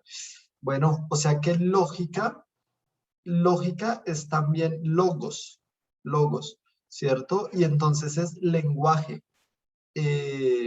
Y parece que es algo que todos compartimos y que todos usamos, aunque tal vez a veces no de una forma muy consciente. Tal vez lo que Sócrates está haciendo es teniendo una conciencia más fuerte sobre el razonamiento para que en nuestro proceso de pensamiento no pasemos como acríticamente por los discursos, sino podamos determinar validez o verdad. Pues bueno, muy interesante lo que va surgiendo. Víctor. Sí, profe, no, iba a decir que la lógica es una construcción del lenguaje mismo.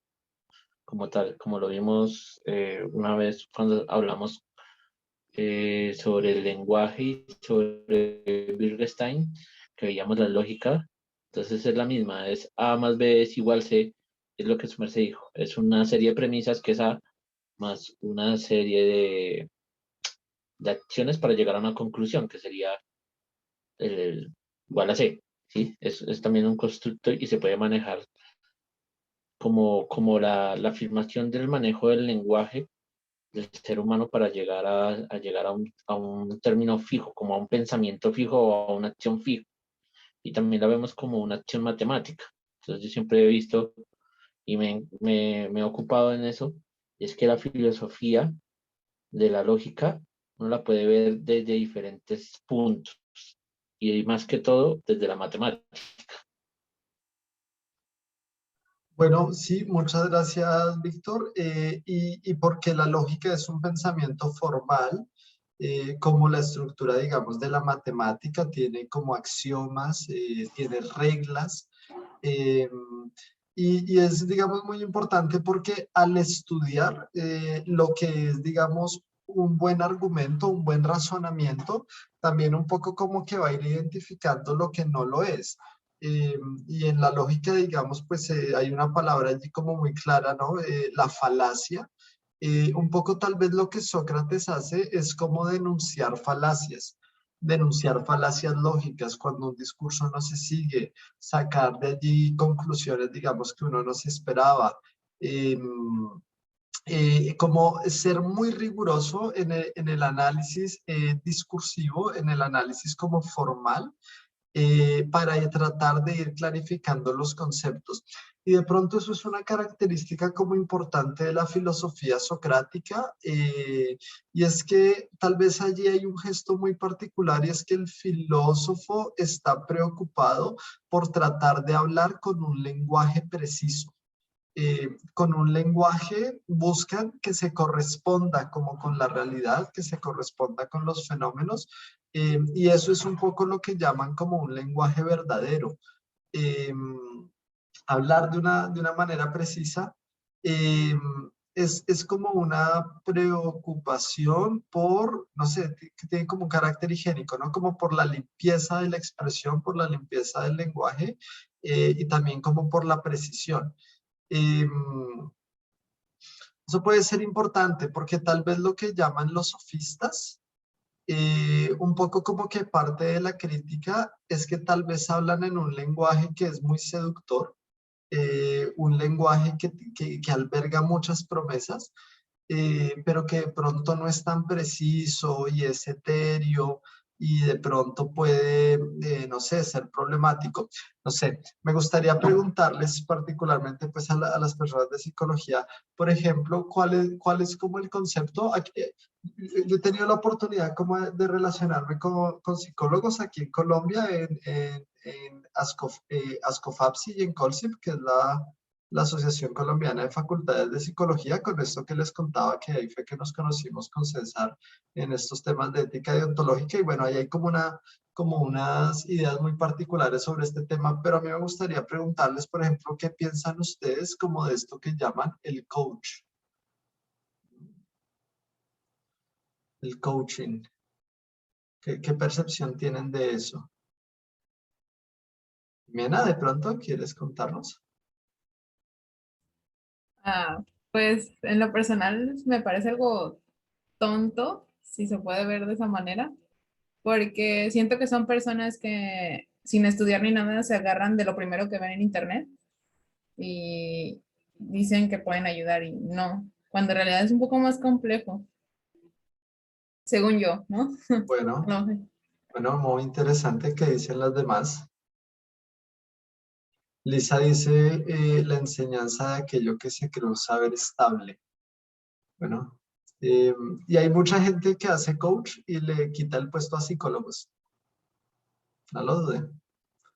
Eh, y el coach tiene otra cosa muy importante, y es que por alguna extraña razón, además, esa gente sí sabe cobrar, sí sabe negociar, y es un mercado increíble. Pero no sé, Pues, Lisa. yo pienso que el coach vende mucho porque la gente escucha lo que quiere escuchar y dan respuestas inmediatas. Entonces, por ejemplo, un proceso psicológico es de más tiempo y un psicólogo nunca te va a dar la respuesta, al contrario, te va a hacer pues reflexionar acerca de lo que está pasando o por lo que estás pasando a lo que acudes a consulta. Y yo creo que es más bien esto, es como estos placeres inmediatos que se buscan ahora, que es como respuestas rápidas, todo rápido para sentirme bien. Y pues al contrario, ¿no? Es el estarte cuestionando constantemente acerca de las cosas. Y pues sí, obviamente yo creo que el coach también vende mucho precisamente por el diálogo, porque saben a qué público dirigirse, cómo hablar, qué tipo de palabras usar, a diferencia de un psicólogo, ¿no? Que es sumamente distinto porque nosotros, bueno, un psicólogo no va a dar un diagnóstico ni nada por el estilo sin saber tu contexto en general, y pues los coaches también generalizan mucho acerca de los padecimientos de las personas.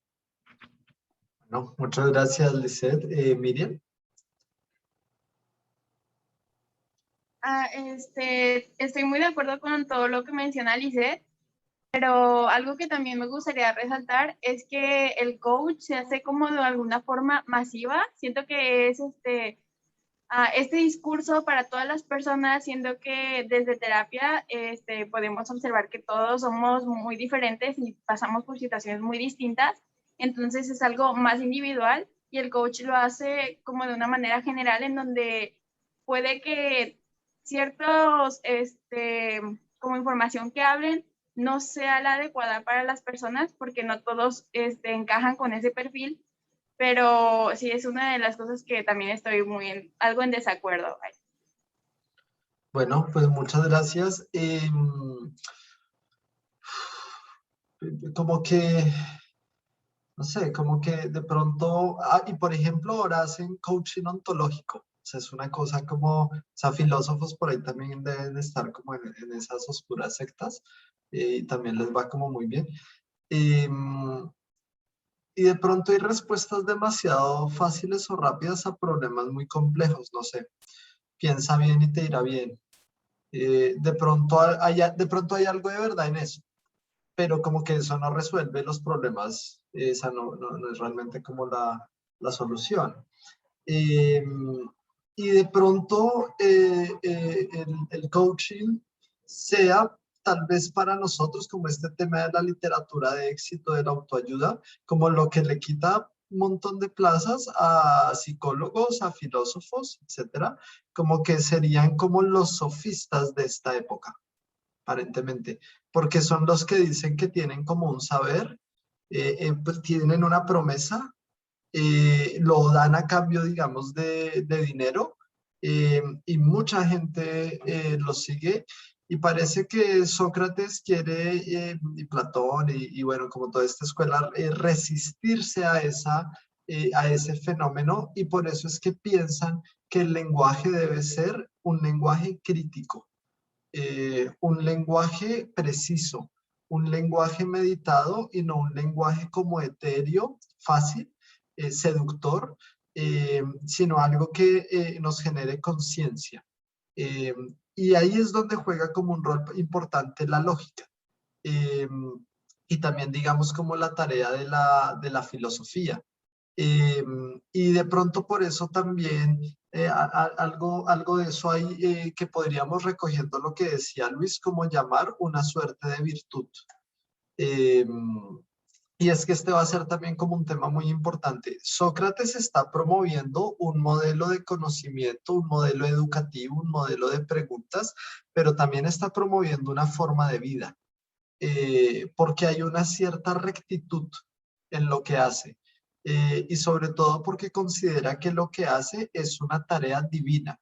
Entonces, bueno, ahorita en el video estaba como muy caricaturizado, pero si nosotros nos ponemos muy serios, qué es lo que significa para un griego sentir que esas preguntas las hace porque el oráculo de Apolo lo ha puesto a indagar en ello. Él siente que su tarea es una tarea que le viene del dios, como que es muy bonita la metáfora, ¿no? Apolo, un dios pues de la luz, también como un dios guerrero, porque esto es una lucha, como que pone la tarea de que, ¿quién es Sócrates? Sócrates es fundamentalmente una instancia crítica dentro de su comunidad política. Y allí hay como una suerte de virtud, allí hay una suerte de rectitud, pero una virtud y una rectitud muy peligrosa. Pensemos en personajes como que sean como conciencias críticas en nuestras comunidades, que le digan como la verdad a la gente y digamos que estén dispuestos a correr el riesgo. No sé, Bastián y las demás nos podrán contar como de las situaciones particulares, pero por ejemplo en Colombia en el último año ha aumentado significativamente el índice de masacres y de asesinatos a líderes sociales. Y hay personajes muy famosos, no sé, si no lo conocen, indaguen, por ejemplo, quien fue acá un personaje como Jaime Garzón. Un personaje que desde el ámbito como del humor se convirtió en una instancia crítica, digamos que ponía como en cuestión los poderes, les decía verdad con coraje, pero como eso, digamos, lo pone en riesgo. Y a Sócrates le pasa lo mismo, por ejemplo, que a una figura como la de Jesús, ¿no? Sócrates y Jesús se parecen mucho, sus historias. De hecho, los dos son personajes que se suelen como poner como paradigmas de educación transformadora. Y los dos son personajes como que se enfrentan a los poderes políticos de su época. Y los dos son personajes críticos con las visiones de poder, como que promueven como una ética. Sócrates está promoviendo la vida virtuosa y el Cristo está promoviendo una ética del amor. Y los dos son personajes que por eso se juegan la vida y entienden la muerte como un signo, digamos, muy potente para desencadenar esos movimientos transformadores. Y bueno, se desprenderá una rama del judaísmo que fundará una religión y asimismo como que mucha de la filosofía sigue siendo un comentario, una figura como la de Sócrates, como esa indagación. Entonces, digamos, está allí esos elementos presentes y eso justamente es un poco lo que Foucault va a llamar, digamos, a propósito de nuestra, digamos, temática, la parresía. La parresía es la práctica del decir veraz. Y es una práctica, digamos, que se da siempre en el marco de una relación con el otro. Los griegos entonces tienen, digamos, a una figura muy importante que es el parresiasta, y el parresiasta es ese otro que me ayuda a conocerme mejor. Es ese otro que me dice verdad sobre mí y que en ese sentido me permite como mejorar. Digamos la frase que está en el oráculo de Delfos, conócete a ti mismo, es como una tarea que deja el Dios, pero que puede caracterizar entonces la búsqueda del filósofo, pero tal vez también la preocupación del psicólogo. El psicólogo es como ese otro que le ayuda a decir verdad, que lo ayuda a conducir por un viaje y que busca en ese sentido, digamos, que se enriquezca, que su vida mejore, sin darle la respuesta, porque es un acompañante en un viaje, pero no es que tenga el mapa del recorrido, sino que acompaña e indaga. Y es una figura, digamos, muy importante, como muy significativa, que se encuentra también en otras prácticas. Entonces, una figura del parresiasta es Sócrates, pero el parresiasta también se presenta, por ejemplo, o sea, esa práctica del decir verdad, por ejemplo, se presenta en la pastoral cristiana. Entonces, en la práctica de la confesión. como ir a decirle verdad sobre uno a otro, ¿no? Como cuando uno va a la iglesia y confiesa sus pecados. Eso es como una práctica de autoconocimiento donde a través de otro me conozco mejor a mí mismo. Pero puede ser también, como decíamos ahorita, el caso, por ejemplo, del psicoanálisis, tal vez de manera como más evidente.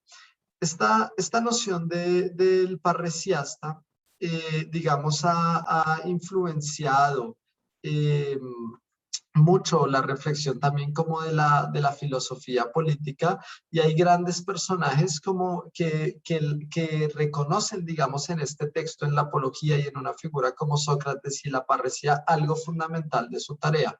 Entonces, por ejemplo, el caso de Gandhi o el caso de Martin Luther King.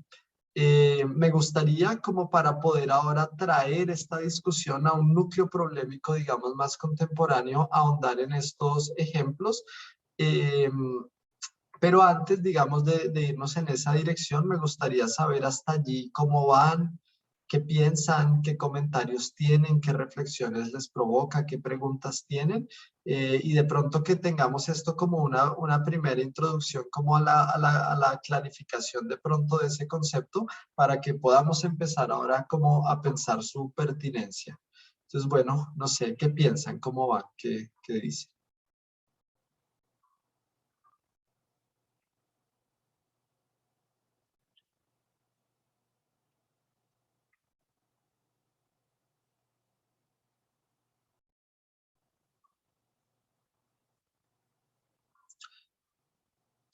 ¿Bien, más o menos? ¿O no? ¿O en qué desean como profundizar? Yo soy un personaje ansioso, entonces, si no los veo y no me hablan, pienso que se me cayó la red hace 10 minutos y que no me he dado cuenta, o que todo ha No, estado no muy para nada, enredado. profe. Ustedes me tienen que ayudar a hacer claridad. Ah, bueno, listo, Víctor. Víctor dice que bien. ¿Qué dicen los demás? ¿Cómo van? ¿Bien? Sí, sí, todo bien. Bien. Bueno, bueno, muy bien, muy bien. Entonces, Profe, ¿nos regalaría estos 10 minuticos para ir a tomar agüita y volver? sí, de hecho estaba ya como para pasar a este punto como quisiéramos el receso, pero entonces quiero que hagamos una cosa, y es que vamos a ver un material en el receso. Entonces vaya, tómense el café, la agüita, estírense, lo que necesiten hacer. Y mientras ese receso vamos a ver un material, es un discurso muy famoso, ahí se los acabo de mandar por el chat, que es el discurso de I Have a Dream, Yo tengo un sueño, de Luther King. Entonces, creo que esa es una figura como propia de la idea del parresiasta y de la figura como del pensamiento crítico. Entonces, vámonos al receso, el video dura 17 minutos, entonces volvamos sobre más o menos las 8:05. Nos tomamos como esos 20 minuticos y ven el material y digamos vamos cerrando nuestra discusión en esa dirección, y al final me gustaría como para todos ubicarnos, explicarles o comentarles cuál va a ser como nuestro primer ejercicio como actividad, para que ustedes también pues puedan empezar a interactuar y a conocerse, que es como el plan pues de estos cursos. ¿Listo? Entonces, bueno, veámonos en 20 minutos y ya volvemos.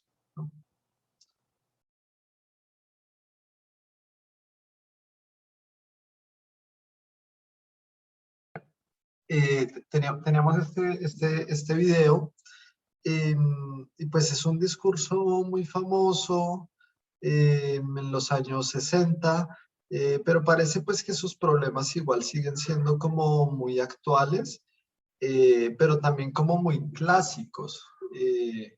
Puede que estos problemas estén, digamos, también como muy presentes en la reflexión que estamos teniendo.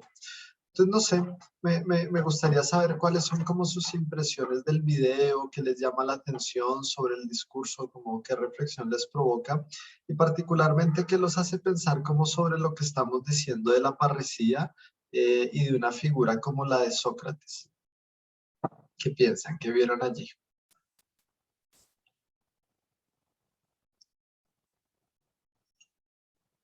Lisette, ¿sí? Asumí que querías por lo que abriste la cámara. Es que siento que ya hablé mucho y quiero darle la oportunidad a mis compañeros que no han hablado por si quieren decir algo. Bueno.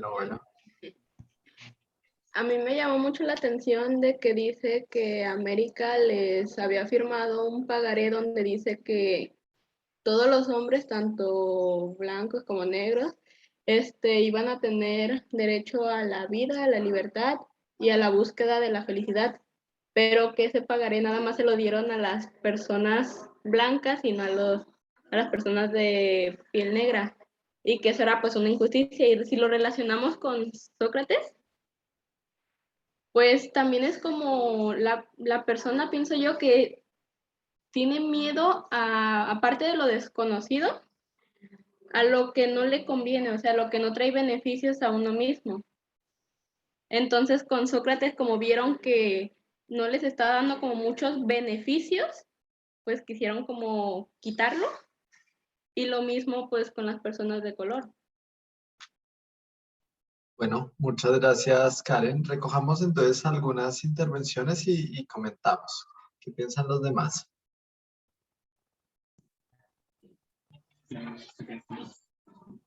Luis, ¿sí? Bueno, muy buenas noches. Profe, a mí pues me pareció bastante interesante, pues el profe sabe que el concepto de parresia a mí me llama bastante la atención. Y la parresia también supone, digamos, de una determinada manera, vigilarnos a nosotros mismos, ¿sí? Y la verdad con uno mismo también supone una libertad. Cuando el profe daba el ejemplo de la confesión, y algo característico de la confesión es como que la persona está como encerrada en sí misma, tiene una culpa, y cuando va ante el sacerdote y se confiesa de una determinada manera, se libera. Antes como de entrar al video, profe, me gustaría leer como unas preguntas que están acá en el libro de Foucault, en Discurso y Verdad, y es, ¿cómo podemos aceptar en nuestro espíritu las representaciones que somos capaces de controlar y rechazar, excluir y expulsar las que, al contrario, pueden incitarnos a movimientos, emociones, sentimientos involuntarios? ¿Cómo podemos discriminar en nuestra conciencia, en nuestro espíritu, entre las representaciones que podemos controlar y las que son peligrosas para el control de nosotros mismos? Digamos, en el video podemos ver, y me llama bastante pues como la atención, el tema del control, porque pareciera que al momento de que Martin Luther King va pronunciando como el discurso, va generando emociones, va generando sentimientos. Hay una parte del minuto 3:29 donde él menciona algo de arquitectos de nuestra república, utiliza esta expresión. Y me llamó la atención esta parte del diseño, porque pareciera que esta población negra quiere diseñar una nueva sociedad, una sociedad más sana, más justa, donde la vida, la libertad y pues la búsqueda de la felicidad estén ahí presentes. Y digamos que de una determinada manera eso está unido con la parresia, porque ahí vemos ese concepto de virtud, el defender la vida, el defender la libertad y por supuesto una búsqueda de la felicidad. Sería como eso, profe, muchas gracias. Bueno, pues muchas gracias, Luis. Sí, y ese asunto de las emociones en el discurso es muy fuerte, ¿no? Como que de verdad, si uno lo sigue, se va como emocionando. Él en el discurso y la gente también a su alrededor se va a hacer como central. Bueno, muy bien. ¿Qué dicen los demás? ¿Qué más ven? ¿Qué más les llamó la atención?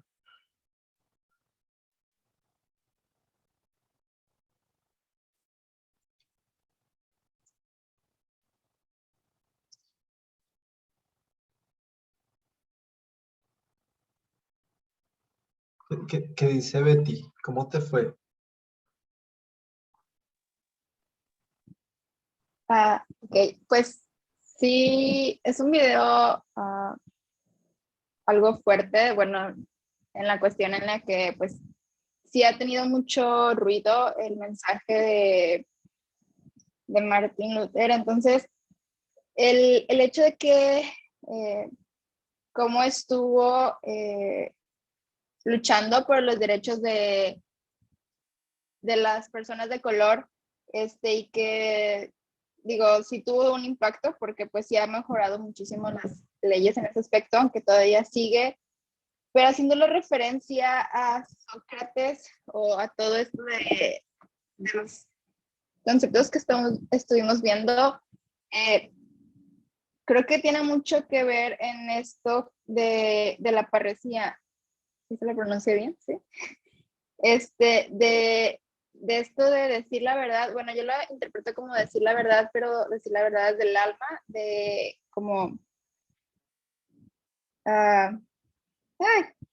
como expresar lo que sientes, pero obviamente dejando el mensaje, por así decirlo. Entonces creo que pues sí tiene algo que ver igual con Sócrates, porque en la parte que decía de su apología, en la que narra pues todo lo por lo cual lo juzgan, y muchas veces juzgaron a Martín por el cómo defendió los derechos de los demás. Creo que sí tiene mucho que ver en ese aspecto. Bueno, muchas gracias, Betty. Y dice Lisa en el chat, el discurso se dio en 1963 y estamos en el 2021 y aún la situación de las personas de color, su opresión y desigualdad siguen vigentes. ¿Cómo se relaciona con Sócrates? Pregunta tras pregunta y sin una respuesta con base, la validez de las palabras se pierde, ya que parece que la verdad solo se inclina a aquellos que creen que un color de piel determina si son merecedores, cuando los derechos universales y dignidad de una persona y no el color de su piel deben ser los determinantes. Bueno, pues muchas gracias. Y volviendo sobre la fecha, a 1963, pues están en plena guerra de Vietnam. Una guerra muy larga, una guerra que dura como 20 años, que van perdiendo, ¿no? Que no les produce frutos, algo muy similar a lo que está pasando ahorita en Afganistán. Como una saturación de las tropas, etcétera. Y eso es importante porque van a pelear al frente las personas de color y se supone que están yendo a pelear por la libertad, por la democracia, por la igualdad, por la paz. Y cuando vuelven a casa, han ido a servir, pero los tratan como sujetos de segunda mano. Y es también la época de una normativa legal muy importante que son las leyes de Jim Crow, que son las leyes de la segregación. Entonces esto de que no pueden tener los mismos cargos públicos, que no pueden ir a las mismas universidades, incluso usar los mismos baños, las sillas en los buses, etcétera, ¿no? Como para negros, para blancos, etcétera. Y que ha generado una escinsión muy profunda en la comunidad. Y sobre todo, y recuperando lo que decía Karen hace un momento, como esa expresión del pagaré, ¿no? Del cheque. Entonces, como que les dieron un cheque, pero sin fondos. Les prometieron la libertad, pero nunca, y la igualdad, pero nunca se las dieron. Y es que al final de la guerra civil, con la declaración, digamos, del fin de la esclavitud, ocurre una cosa muy particular y es que legalmente Estados Unidos deja de ser una nación esclavista, legalmente, pero culturalmente lo sigue siendo. Y es que es muy difícil, ¿no? Como que el hecho de que uno cambie un papel, pues no va a cambiar la cultura. Y han pasado 100 años, digamos, cuando está dando el discurso Luther King, y habrán pasado 150. Y puede ser el caso de George Floyd, ¿no? O toda esta tensión también como con el pueblo afro hoy día. Y sigue estando allí presente porque la comunidad sigue como guardando los rasgos como de la distancia. No sé, eso en realidad puede ser hasta muy griego. Como que los griegos consideran que son ciudadanos libres e iguales los que son como ellos, pero los que no son como ellos, pues no. Ni los extranjeros, ni las mujeres, ni los niños, ¿no? Hay una serie, digamos, de excluidos, y esos excluidos los consideran un poco como sujetos de segunda categoría y sobre ellos imponen el poder. La comunidad griega es la comunidad de la democracia, pero también es una comunidad colonial, ¿no? O sea, será uno de los estudiantes de Aristóteles, que será estudiante de Platón, de la línea socrática. Bueno, será Alejandro el que conquiste medio mundo y lleve a espada la cultura griega, ¿no? Entonces una comunidad también como que excluye mucho al otro, el bárbaro, el que es como sujeto de dominación. Eh, pero también hay un asunto aquí, es que parece que aquí Luther King como que está representando un poco como una figura del parriciasta. Está promoviendo una virtud y recuperando lo que decía Luis, una virtud también como para encontrar como una libertad, una liberación, una emancipación, el sacarse un poder de encima, unos pesos de encima, como poder devenir de otra manera. Y eso requiere mucho coraje, bueno, tanto que a Luther King le terminará costando la vida. Víctor tenía la mano levantada, Víctor. Sí, profe. Yo quería decir que, por ejemplo, yo lo considero como Sócrates porque Sócrates, a pesar de todo, va en contra de un mismo sistema. Y por eso le dice a los senadores en su decir, oiga, es que ustedes son idiotas y el único que me puede juzgar a mí son los dioses y ustedes no, porque ustedes no tienen la inteligencia. Y eso es lo que atenta. Y eso es lo que hace también el discurso o los anteriores discursos de Martin Luther King. Se mete contra un sistema que dice, oiga, es que nosotros necesitamos pertenecer también al sistema. Necesitamos ser que nos visualicen. Necesitamos que ustedes se den cuenta que lo que ustedes lo que están cometiendo es una discriminación racial, nos están apartando de una nación que su logo, que su creencia es decir que son libres, que tienen un sueño americano donde todo hombre llegará y será libre, tendrá libertad de opinión, tendrá libertad de ejercer, y no es así. Y él se mete contra un sistema y ese sistema lo va a ir a apabullar, lo va a ir a matar porque va en contra de ese sistema que se está dando. Y eso es lo que él dice, por ejemplo, dice, hay estados donde a pesar de que hay libertad, ¿sí? Siguen siendo, donde él dice que, por ejemplo, los hijos no pueden tener libertad de darle la mano a una niña blanca porque son castigados. Entonces ahí uno se da cuenta que, por ejemplo, los discursos pueden ser parricidas para dos funciones. Una, para legitimizar una razón social, que puede ser verdad. Otra, para deslegitimar algo. Y eso es lo que pasa, por ejemplo, con los discursos extremistas que, por ejemplo, daba el presidente anterior de Estados Unidos, el señor Trump, ¿sí? Donde afianzó que los únicos que podían hacer crecer la nación eran la gente nacida en Estados Unidos y que son puros de Estados Unidos, mientras que los que vienen de afuera solo le quieren quitar el trabajo y las funciones a los nativos, digámoslo así, de la ciudad. Entonces se le hace una discriminación y eso se ve en los discursos. Bueno, pues muchas gracias, Víctor. Sí, y volviendo también sobre eso del discurso, de pronto otra característica como común es que los dos son grandes oradores. Luther King pues es un orador impresionante y Sócrates también es con la palabra como que se defenderá. Y fíjense entonces que ahí estamos como hablábamos de la lógica, pero de pronto también el asunto de la retórica y de la oratoria se vuelve un asunto central. Volviendo sobre esta metáfora como de las emociones, uno podría pensar, por ejemplo, que como en la metáfora de las olas y el viento, ¿no? ¿No? Como que Luther King es como un viento que desencadena olas. El viento, ¿no? La palabra, soplo. Y las olas, pues son las olas que desencadenan la gente.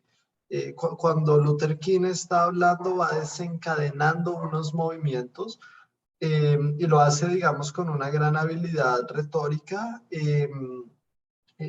Se parece, ¿no? A otros, se parece como a Churchill, Hay algo también mucho de eso, no sé, en los discursos en realidad, por ejemplo, del fascismo,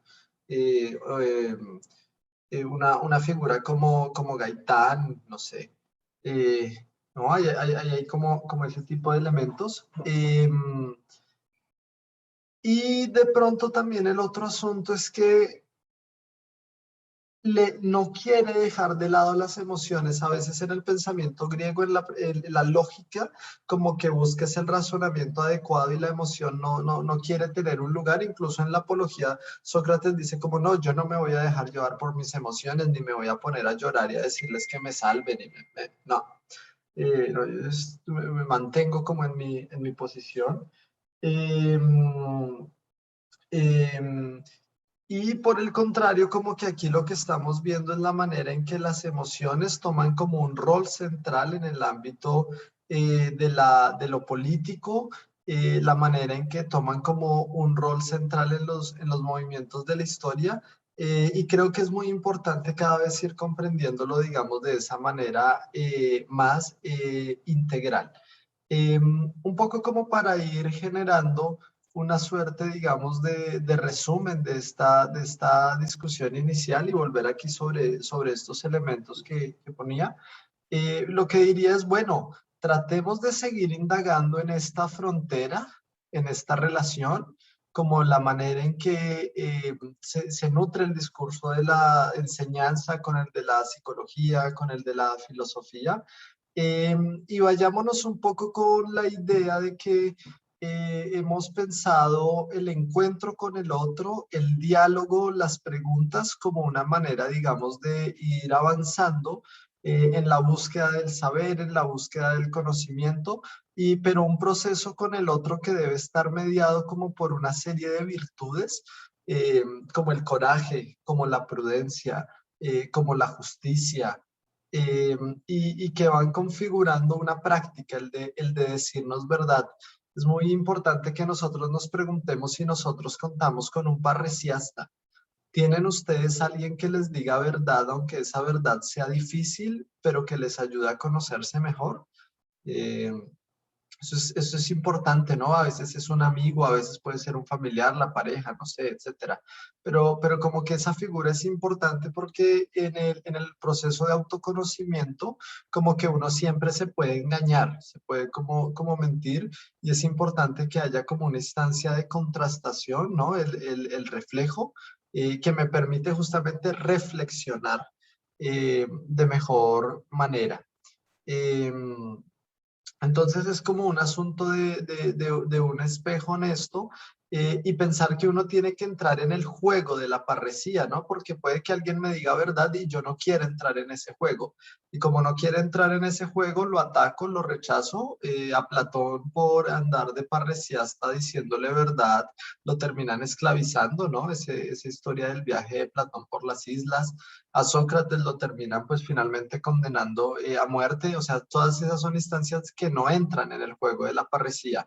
Pero cuando las personas entran con otros en el juego de la parresía y se permiten decir verdad, también un poco lo que dicen es que no están tan seguros, que no entran a las discusiones con certezas, sino que entran pensando que es posible que se esté equivocado, y sobre todo entrar en el juego de la parresía es poder entrar en el juego de la transformación.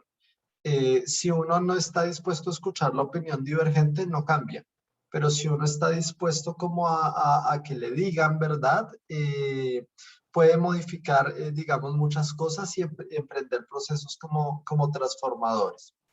Entonces, bueno, creo que ese es como un poco un resumen como de la discusión que hemos ido teniendo hoy.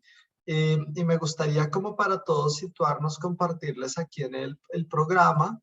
Estábamos por aquí, ¿no? Arrancamos leyendo la apología de Sócrates. Les compartí también, digamos, los videos para que puedan pues, ver la presentación del programa en general y un poco la primera discusión que tuvimos sobre este tema de Platón.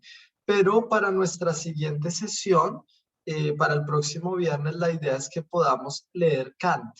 Entonces vamos a leer un texto corto que se llama Respuesta a la pregunta ¿qué es la ilustración? Allí, digamos, está el link, pero lo consiguen pues fácilmente igual en internet. Es un texto muy conocido. Es un texto corto, tiene como no sé, como 7 páginas, 8 páginas, una cosa así, es un texto muy cortico. Y es un texto donde el concepto central tal vez va a ser la autonomía, que es justamente uno de los conceptos, digamos, que hablábamos hoy, y un concepto que tal vez orienta algunos de los propósitos de la filosofía, pero también pues muchos de la práctica filosófica. Entonces la idea es que puedan leer este texto, esa sería como el primer asunto, como para situarnos. Pero también quería comentarles que en 8 días vamos a hacer como una actividad, como nuestro primer taller. Y este es un curso en el que queremos pensar también el problema del movimiento en el aprendizaje, y en ese sentido pues quiero hacerles una petición, una invitación, digamos por supuesto y como en la medida de lo posible en general, y es que la próxima sesión de pronto puedan preparar un poco su espacio. Si están trabajando o algo, ¿no? Pues como puedan, digamos, como lo puedan hacer, pero para quienes de pronto puedan preparar un poco más de pronto su espacio, o sea, no hay lío, sino, pero para quienes puedan preparar un poco más, como que dispongan un espacio en el que se puedan mover, como que no se vayan a estrellar con cosas, no un espacio muy grande, sino un espacio apenas, digamos, para realizar como algunos ejercicios. Quiero proponerles como una rutina que nos va a ayudar a pensar tal vez el asunto de la autonomía. Entonces, en la medida de lo posible, pues que puedan preparar su espacio, ojalá tener ropa cómoda, y si de pronto no es necesario, pero si de pronto alguien cuenta con ello, de pronto chévere si pueden tener una colchoneta o un tapete, podría ser, pero si no, en el suelo está bien también ir al suelo de vez en cuando. Pregunta Lizeth por el chat si tenemos grupo de WhatsApp. No, no tenemos, pero podemos armar. Si de pronto ustedes lo consideran, podría ser, ¿no? Como por la naturaleza del curso que nos compartamos por allí las cosas, pero les pediría entonces como que alguien lo pueda armar, nos envíe el link y todos nos metemos allí, pero de pronto que alguien pueda hacernos el favor.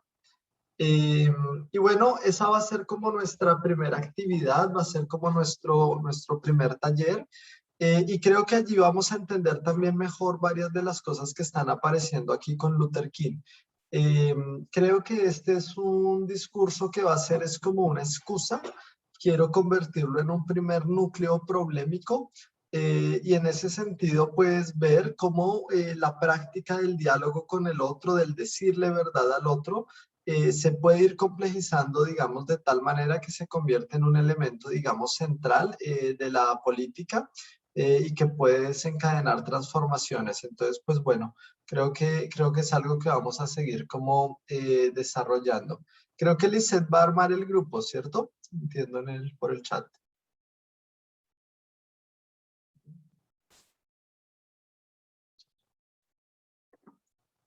¿Sí?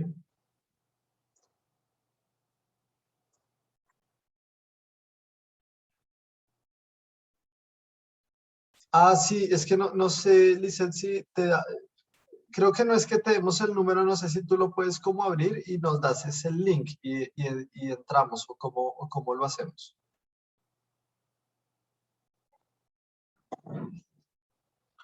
Sí, que nos pasa el link.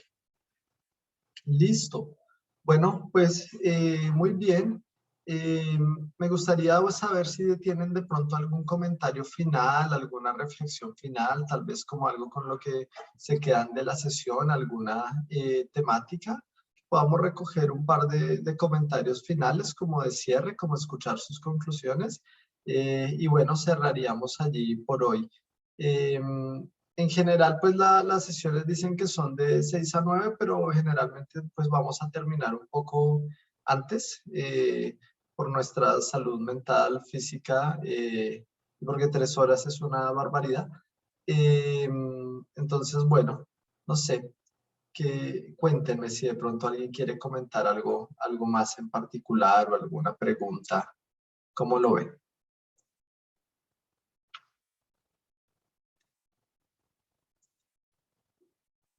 Y ahí Lizeth ya nos compartió el chat, el link por el chat. Muchas gracias.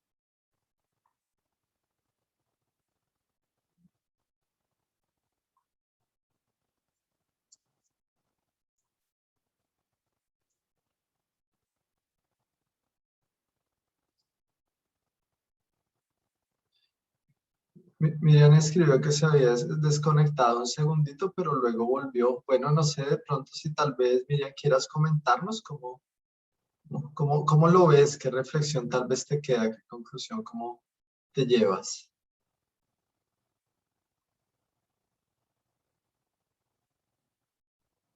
La verdad me pareció bastante interesante todo lo que se habló durante la sesión.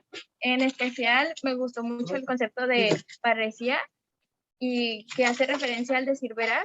En el video que vimos habla acerca de no dejarlo para otro momento, hacerlo en el momento, y hay unas palabras específicas que decía...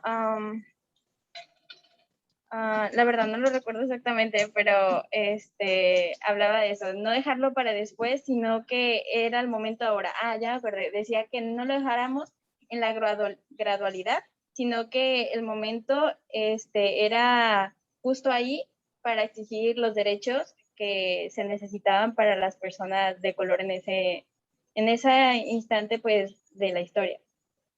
Sí, pues gracias, Miriam. Sí, es como un reclamo muy urgente. Bueno, no sé, Jimena, tal vez. ¿Qué nos dices? A mí también me pareció muy interesante todo lo que vimos. Desconocía el concepto o la palabra parresía, lo cual ya la anoté para que no se me olvide. También hice un diagrama de lo que nos mostró. ¿Se alcanza a ver? Más o menos, para tenerlo Así. presente, porque pues sí, desde mi parte yo también lo veía como, no veía más allá de esa barrera que teníamos, sino como lo que hay entre la barrera de psicología y de filosofía, entre comillas, porque hay mucho de dónde agarrar. Sócrates también, y voy a leer lo que nos dejó para también tener un poco más de contexto y pues un bagaje más amplio, ¿no? En cuestión de, pues para no quedarme atrás, porque a veces siento que hay cosas que no conozco y me frustro porque a lo mejor iban más adelantados unos que yo, entonces, pues para estar al nivel. Bueno, pero pues habíamos como empezado antes, pero no, igual estamos como todos avanzando. Entonces creo que está muy bien. Eh, y seguramente después nosotros cuando estemos leyendo a los psicólogos nos sentiremos así, pero va a ser bueno para todos. Bueno, no sé si alguien quiere agregar algo más, tal vez.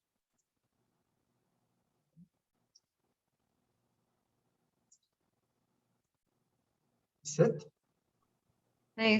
Bueno, que me pareció también muy interesante los temas que he visto, pero yo también me quedo como con las dudas de que para mí qué es la verdad. A lo mejor ya esto está muy filosófico, porque a lo mejor yo creo que una cualidad de los parresiastas, me parece, era decir una verdad que a lo mejor yo compartía, ¿no? Por ejemplo, Martin Luther King, que empatizaba con las personas porque compartía la verdad de muchos. Entonces, yo me quedaría con esa duda, o sea, pues mi verdad absoluta mi verdad nunca va a ser una verdad universal ni una verdad absoluta. Entonces, también me quedaría creo que con eso. Bueno, y ese comentario está chévere porque aquí el decir verdad como que pues tiene que ver, pero también es como distinto al de la verdad como epistémica, ¿no? Este es como un decir verdad como más social, y sin embargo, pues como que va a plantear el problema de la pretensión de verdad, ¿no? Porque se supone que la verdad, y esto es como un gran debate, se supone es una. Pero otros pensarán, no, esa es su verdad, no, hay verdades, etcétera, pero la verdad es un concepto que tiene como una pretensión como de universalidad. Y entonces allí el decir verdad y pensar que ese decir verdad tiene que ver con la justicia, con la política, pues como que se vuelve como una tremenda promesa. Entonces, bueno, me parece una pregunta muy interesante, un comentario como chévere. Veremos a ver qué tanto lo podemos desplegar. También un poco en la siguiente, porque con Kant, como que de pronto esa noción de autonomía va a tener que ver con eso. Como con el problema de la relación como individuo, como comunidad, y que a veces pareciera que la autonomía como que rompe, ¿no? Como con esa relación, porque importa es como mi propia ley, mi propia verdad, pero descubriremos que eso es más bien artificial, que uno nunca está solo como en la propia verdad, la propia ley, sino que como dices, como que más bien uno tiene unas verdades compartidas y tal vez el coraje aquí de la parresía es el de decirlo y el de reconocerlo. Entonces, bueno, muy chévere. Dice Lisa en el chat, es interesante como en la cotidianidad podemos dictaminar un concepto de algo y que el mismo pueda depender de nuestra propia perspectiva, de nuestra historia de vida y experiencias. Bueno, muy bien. Pues bueno, pues muchas gracias a todas y a todos por la sesión, como por sus intervenciones, por su escucha, por su paciencia. Chévere que puedan entonces ir revisando como los diferentes materiales y bueno, nada, me agrada mucho conocerlos, compartir este momento con ustedes. Les deseo entonces una feliz semana y nos vemos en 8 días. Cuídense mucho y que estén muy bien. Feliz semana. Muchas gracias. Hasta luego. Gracias. Gracias, profe. Hasta luego. Feliz semana. Gracias, igual.